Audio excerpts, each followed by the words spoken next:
You're watching 11 Alive Morning News. 11 minutes of nonstop news starts now.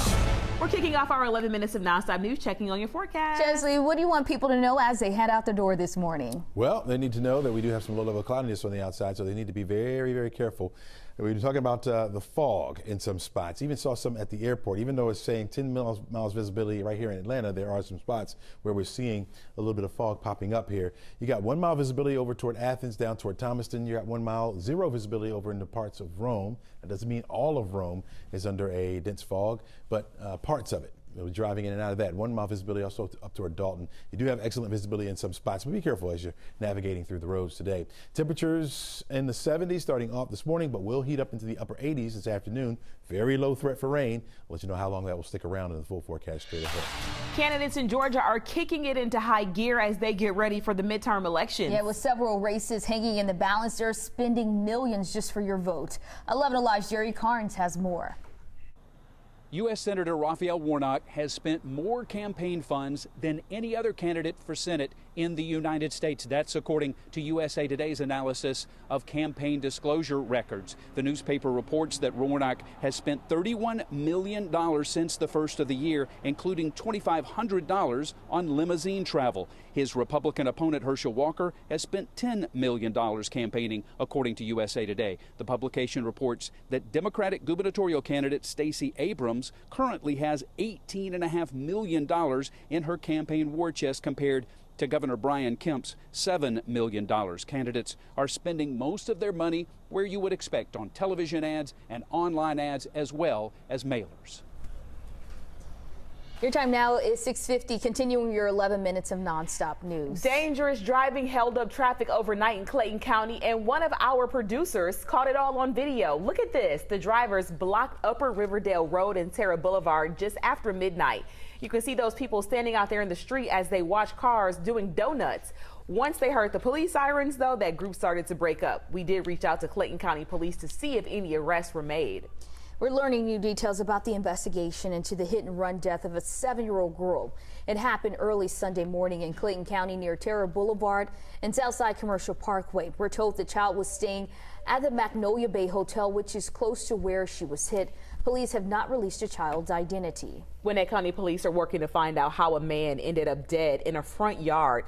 The family identified him as 44-year-old Matthew Jones. According to Gwinnett Police, he was dead when officers got there. They think he was stabbed. So far, no arrests have been made. If you know anything, please call police.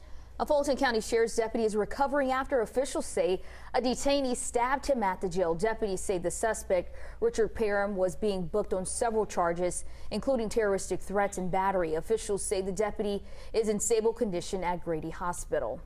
Happening today, the GBI and the FBI will make an announcement in a 33-year-old cold case out of Dade County. So they didn't tell us too much about which case would be discussed, but this announcement comes months after police identified a Jane Doe found in Dade County about 33 years ago.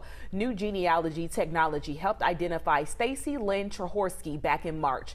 The 19-year-old from Michigan was reported missing in 1989. Her body was found along I-59 in Dade County.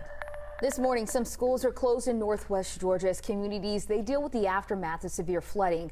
11 Alive's Molly Oak is following updates as people try to pick up the pieces. Residents in both Chattooga and Floyd counties. I've lived in Somerville my whole life, and it's never once happened. I've never seen it this bad. Saw yards, driveways, and even homes flooded. It was chaotic. It was crazy. I ain't never seen something like this. 8 inches inside this Floyd County home, and the owner says it caused up to $40,000 in damage. Back in Chattooga County, we had about 6 to 8 feet of water at our water plant, and we've never had that before. This was a large amount of water in a short period of time, and it rose very quickly. Certainly caught us off guard. The flooding took out the water plant in Somerville, leaving residents under a boil water advisory. Back to you. Volunteers will be back this morning giving out water to those in need. They also helped Monday and Tryon handing out both food and water. You can see there was a steady stream of cars pulling up to get help. We're told water donations have been coming in from other states and their volunteers are giving them away almost as fast as they're coming in. Now you can get water and hot meals again starting this morning at Central Avenue Baptist Church. That will start up at 11. Then you can also take a shower at Tryon Heights Baptist Church. The showers will be available from 7 until 10 this morning, and then again from 4 until 7. Taking a live look at Hartsfield-Jackson International Airport, where the Labor Day travel season is officially coming to an end. You can see things really moving slowly there through the security line. The total flight delays at the airport up to 30 right now. That is according to FlightAware.com. Chesley. Well, if you're going out this afternoon, note that it will be relatively dry for us. Again, partly sunny skies by noon. Temperatures right around 81 degrees. By 3 o'clock, we'll be around 86, going on up there a little bit, right? An isolated shower is certainly possible. Most of us will stay dry. It's only about a 20% chance for that isolated shower. Driving home, pretty much the same. You probably use your shades. There'll be a mix of sun and clouds by then, down to 84 degrees after reaching a high of 87.